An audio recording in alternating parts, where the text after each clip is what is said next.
함께 한번 기도하겠습니다. 주님께서 큰 영광 중에 계시고 내가 그 주님을 찬양합니다. 나의 찬양은 나의 입술을 넘어서 나의 삶으로, 나의 몸으로 펼쳐지고 확장되는 그 하나님에 대한 찬양이 저의 삶을 통해 보여질 수 있도록 주님께서 도와주시니 감사합니다. 하나님을 높이고 하나님을 찬양하고 하나님을 높이고 하나님을 찬양한다는 증거가 내 삶에 내가 예수님을 닮아가는 모습으로 변해가는 것을 통해서 나타나고 주님, 그러한 과정들이 우리의 삶에서 지금도 매일매일 일어날 수 있게 하여 주시며 하나님 스스로는 말씀의 거울에 비추어서 돌아보고 하나님 타인을 향해서는 언제나 넉넉함으로 하나님 앞에 한 걸음씩 걸어나가는 주님의 사람들이 되도록 아버지여 도와주옵소서. 내 주님을 찬양합니다. 주님, 모든 말씀 예수님 이름으로 기도합니다. 아멘. 시편 104편 1절부터 9절까지의 말씀 함께 읽읍시다. 시편 104편 1절부터 9절까지의 말씀 우리 같은 목소리를 함께 읽습니다. 시편 104편 1절부터 9절입니다. 함께 읽습니다. 시작. 내 영혼아 여호와를 송축하라. 여호와 나의 하나님이여 주는 심히 위대하시며 존귀와 권위로 옷 입으셨나이다. 주께서 옷을 입음같이 빛을 입으시며 하늘을 휘장같이 치시며 물에 자기 누각의 들보를 얹으시며 구름으로 자기 수레를 삼으시고 바람 날개로 다니시며 바람을 자기 사신으로 삼으시고 불꽃으로 자기 사역자를 삼으시며 땅에 기초를 놓으사 영원히 흔들리지 아니하게 하셨나이다. 옷으로 덮음같이 주께서 땅을 깊은 바다로 덮으심에 물이 산들 위로 솟아올랐으나 주께서 꾸짖으시니 물은 도망하며 주의 우레소리로 말미암아 빨리 가며 주께서 그들을 위하여 정하여 주신 곳으로 흘러갔고 산은 오르고 골짜기는 내려갔나이다. 주께서 물의 경계를 정하여 넘치지 못하게 하시며 다시 돌아와 땅을 덮지 못하게 하셨나이다. 아멘. 하나님을 찬양하고 하나님을 높이는 이유를 하나님께서는 세상을 창조하신 하나님이시기 때문에 그렇다라는 이야기를 하는 것이 이 시편 104편의 오늘 우리가 읽은 이야기의 핵심이 되겠습니다. 1절부터 노골적으로 내 영혼아 여호와를 송축하라 라고 이야기하면서 시작합니다. 이 시편에서 내 영혼아 라고 이야기하는 것은 나 육체와 영혼 뭐 이런 거 이야기하는 게 아닙니다. 내 영혼아 라는 것은 자기 자신을 바라보면서 야 기준아 너 전인으로서의 기준아 이걸 이야기를 하고 있는 거예요. 그래서 시편 기자가 자기 자신을 이야기하면서 야 너야 나야 주님을 송축해라 이렇게 이야기를 하는 것으로부터 시작을 합니다. 그런데 그 하나님이 어떤 분이시기 때문에 송축을 하는가? 그분은 심히 위대하시며 존귀와 권위로 옷 입으신 분이시다라고 말하는 게 1절입니다. 존귀와 권위로 옷을 입으셨다. 이제 어떤 존귀와 어떤 권위로 옷을 입으셨나 하면 세상을 창조하시는 창조주로서의 존귀와 권위를 입으셨다라는 말씀으로 우리에게 다가옵니다. 2절에서 딱 나타나죠. 주께서 옷을 입음같이 빛을 입으시며 하늘을 휘장같이 치시고 물에 자기 누각의 들보를 얹으시고 구름으로 자기 수레 삼으시고 바람 날개로 다니시고 바람을 자기 사신으로 삼으시고 불꽃으로 자기 사역자를 삼으셨다. 5절에서도 땅에 기초를 놓아서 영원히 흔들리지 아니하게 하셨다. 이런 이야기들을 보면 하나님께서 세상을 창조하신 창조주이십니다라는 걸 자기 나름대로의 이야기로 풀어서 설명을 하고 있는 것을 보게 됩니다. 여러 가지 이야기가 나오는데 3절에 물에 자기 누각의 들보를 삼으셨다라고 이야기하는 것은 창세기에서 하나님이 세상을 처음 창조하실 때의 이야기, 그 이야기를 보면 하나님의 신이 수면을 운행하셨다라고 이야기하는 것과 또 연결이 되는 것 같기도 하고 여러 가지 이야기의 생각들이 들기도 합니다. 하지만 여기서 가장 제 마음에 많이 와닿았던 것은 주께서 옷을 입음같이 빛을 입으셨다라고 하는 이야기입니다. 어디를 가도 하나님과 빛은 참 잘 연결이 되는 것 같다라는 생각을 하게 되는 말씀이네요. 하나님과 빛이 얼마나 아름답게 연결이 되고 있는가 이런 것들이 우리에게 너무 잘 보입니다. 하나님이 어떤 분이신가라는 이야기를 할 때 우리는 그 굉장히 큰 축 중에 하나가 하나님은 빛이시다라고 이야기를 하는 게 대단히 큰 축 중에 하나이지요. 하나님은 빛입니다. 하나님은 그냥 환하고 밝고 이런 모습을 띄었다라는 의미에서 빛이라기보다는 하나님 안에서는 어둠이, 그러니까 그 어둠이라고 대표되는 그 죄악된 그 세력들이 힘을 발휘하지 못하고 그 안에는 아예 없다라는 것 때문에 하나님은 빛이시다라고 표현을 하는 겁니다. 빛이신 하나님, 하나님은 빛이시다. 그렇기 때문에 뭐가 문제인데, 여러분, 하나님은 빛이시다라고 이야기하는 것은 항상 내 안에 그 빛이신 하나님이 들어와 있다라는 것과 연결이 되는 겁니다. 내 안에는 빛이신 하나님이 들어와 있습니다. 여러분, 빛이신 하나님이 내 안에 들어와 있으면 내 삶에도 점점 그 빛이신 하나님을 닮아가는 삶이 나타나는 게 자연스러워진다는 겁니다. 하나님이 빛이시다. 그렇기 때문에 그 빛이신 하나님이 내 안에 들어와 있으니까 나도 점점 빛의 모습으로 살아가는 게 당연해진다. 이걸 이야기를 하는 거네요.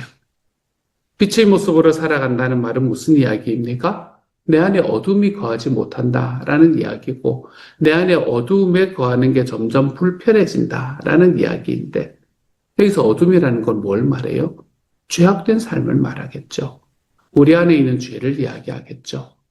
그러므로 우리가 하나님을 믿고 살아가고 그 빛이신 하나님이 내 안에 들어와 계신다라고 우리가 확신을 한다면 내가 살아가는 삶이 하루하루가 더해짐에 따라서 내 삶에서 내가 죄악의 자리에 머물러서 살아가는 게 점점 더 불편해진다라는 걸 이야기하는 겁니다. 그게 점점 더 불편해진다. 여러분, 죄악의 자리라는 건 어떤 겁니까? 내 삶의 죄악의 자리는 각 사람마다 다 다를 수 있겠지만 우리는 대체로 죄악의 자리라면 관계 안에서 이야기를 할 수 있을 때가 참으로 많을 겁니다. 누구를 바라보면서 어떤 사람을 바라보면서 그 사람에 대해서는 이미 내 생각을 정리했다. 이런 이야기들을 할 때가 있잖아요. 그렇죠? 내가 그 사람에 대해서 생각을 탁 정리해버리고 그렇지만 그렇게 살아가면 안 되는 사람인데 이미 생각 딱 정리해버리고 내가 그 사람은 이런 사람이지 라고 딱 이 절연을 하는 그런 과정들. 누군가가 내가 바라보면 그 사람이 가지고 있는 삶의 성격 때문인지 아니면 그 사람이 나에게 무엇인가를 했던 일 때문인지는 모르지만 참 나하고 안 맞는 사람이다 라는 이야기로 그 사람과의 관계를 점점 소홀히 만드는 삶들 같은 것들. 내 삶 속에서 하나님 앞에 어둠 속에 거한다, 내가 죄 속에서 거한다라는 것은 특별한 일이 있는 것이 아니라 그러한 관계의 과정 속에서 우리가 하나님께서 말씀하신 용서와 사랑을 우리의 삶에 체험하지 못할 때에 우리는 점점 더 어둠 속에 거하는 사람이 되기 마련입니다. 처음에는 한 사람, 두 사람으로부터 시작을 하던 것이 나중에는 그렇게 하는 사람들이 점점점 많아지게 되면서 우리는 자기 혼자만의 세상에 빠져들어가는 사람들도 요즘 세상에는 점점 더 많아지고 있고요. 그렇기 때문에 내 하나님께서 빛이시고 빛이신 하나님이 내 안에 들어왔다. 그러면 나는 내 삶에 이제는 어둠이 거할 자리가 점점 없어지고 있구나. 내 안에 어둠이 거할 자리가 점점 사라지는 게 당연해지는 거구나. 여러분 이런 것들을 좀 기억하며 살아갈 수 있는 하나님의 사람이 되어가시기를 소망합니다.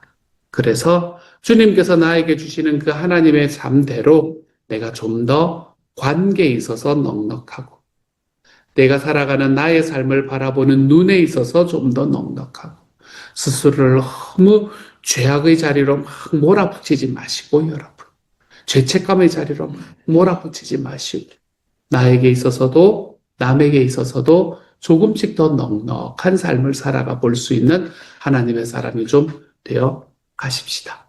죄가 거하지 못하는 사람.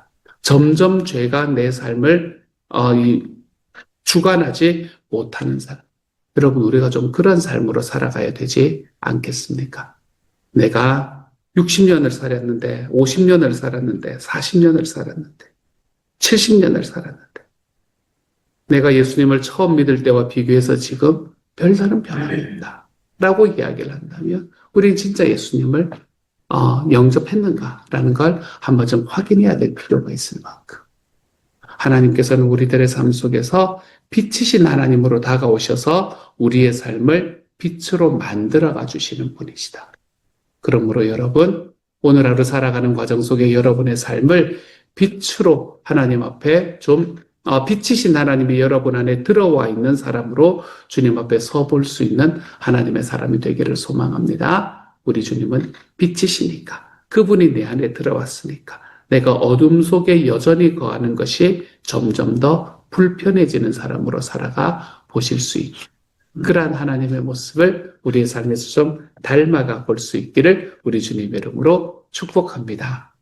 두 번째로, 오늘의 말씀의 후반부를 보면 이 욥기도 그렇고 시편의 말씀도 그렇고 때로는 잠언의 말씀도 마찬가지고 구절 말씀 같은 것, 이런 것들을 이야기하지. 오늘은 조금 더 자세하게 이야기를 하는데, 물의 경계를 정하여 넘치지 못하게 하셨다라고 이야기하는 이런 표현이 나올 때는 이게 어떤 의미인가라는 걸 조금 더 아시면 좋습니다.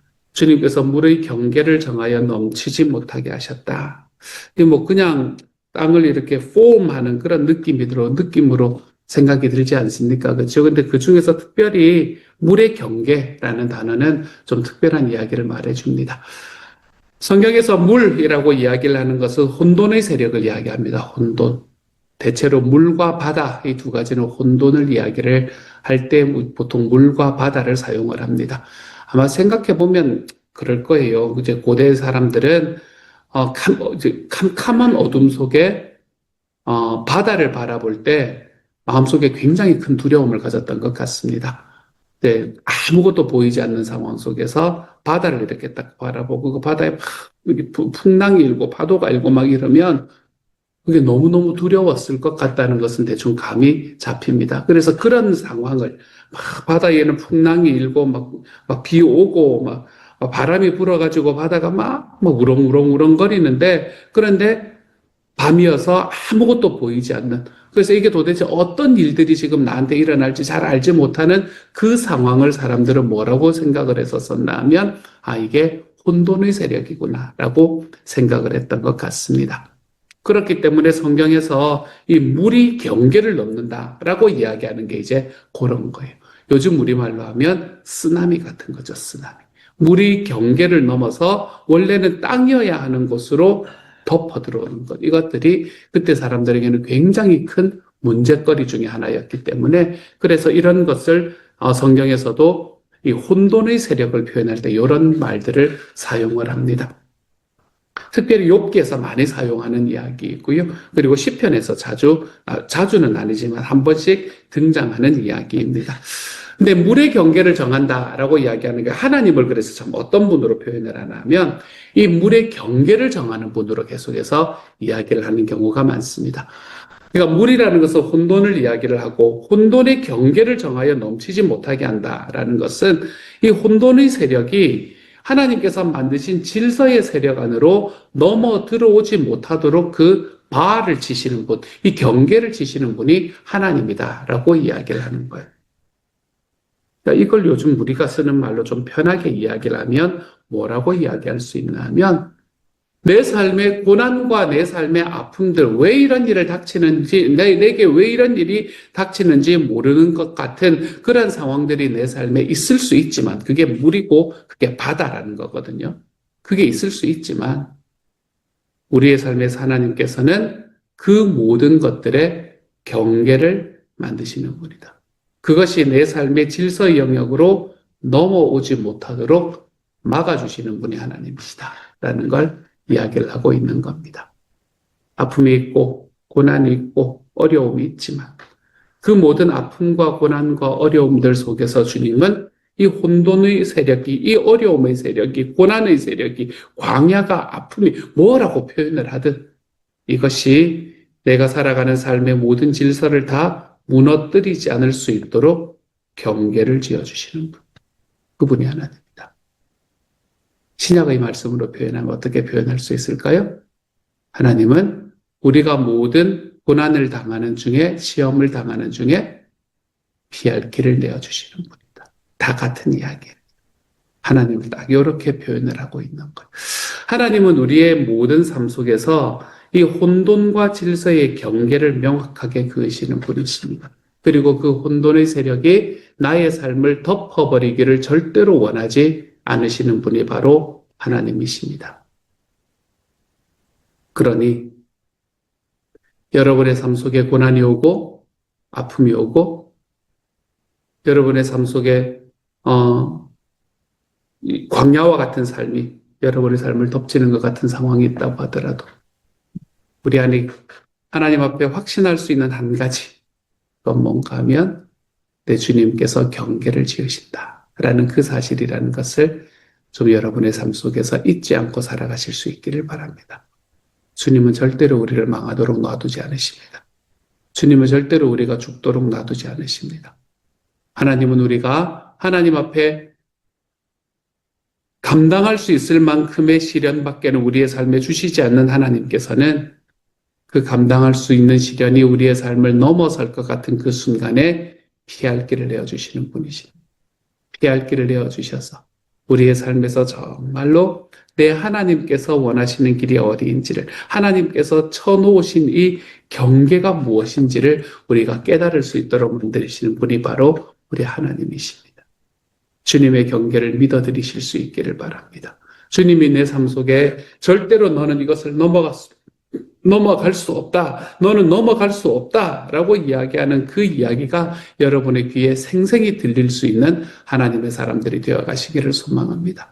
삶의 문제, 경제적인 어려움, 관계의 힘듦, 여러분의 삶에 있는 자기 자신을 받아들이지 못하는 것 같은 삶의 이 고민들, 여러분 어떠한 삶의 고민들 속에 있다고 하더라도 주님께서는 You shall not pass. 너는 여기를 지나갈 수 없다. 라고 하며 하나님의 경계를 지어주시는 분이라는 것을 믿어드릴 수 있기를 바랍니다. 그래서 여러분의 삶에 어떠한 삶의 아픔들이 찾아온다 하더라도 주님께서 물의 경계를 정하여 넘치지 못하게 하시는 분이시다. 다시 돌아와서 땅을 덮지 못하게 하시는 분이시다. 이것을 좀 믿어드리며 하나님 앞에 광야의 삶, 고난의 삶, 시험의 삶, 아픔의 삶 속에서 주님이 활짝활짝 열어주시는 그 창문들, 주님께서 활짝활짝 열어주시는 그 피할 길들을 즐기며 하나님 앞에서 기쁨으로, 아픔 속에서도 고난 속에서도 좀 기쁨으로 살아가 볼 수 있는 하나님의 사람들이 다 되어 가시기를 우리 주님의 이름으로 축복합니다. 같이 한번 기도하도록 하죠. 사랑하는 하나님, 물의 경계를 정하여 넘치지 못하게 하신다. 주님, 제 삶에도 그러한 삶이 일어남을 내가 경험하며 살아갈 수 있는 하나님의 사람이 되게 하여 주십시오. 어떤 삶의 상황 속에서도 물의 경계를 삼으셔서 절대로 질서의 세계로 그 혼돈의 세력이 넘어오지 못하도록 만드시는 하나님이 저의 삶을 살아가는 과정 속에 있는 모든 시험과 아픔들 속에서도 결코 이것이 다시 돌아와 땅을 덮지 못하게 하실 것이다. 이 분명한 확신 안에서 살아갈 수 있는 하나님의 사람이 되게 하나님이여 도와주옵소서. 그래서 삶에 있는 여러 가지 고난 속에서 오히려 내가 주님 앞에 더욱 자라가는 통로로 사용이 될 수 있는 하나님의 사람이 되도록 주님 도와주옵소서. 모든 말씀 우리 주님 예수님 이름으로 기도드립니다. 아멘.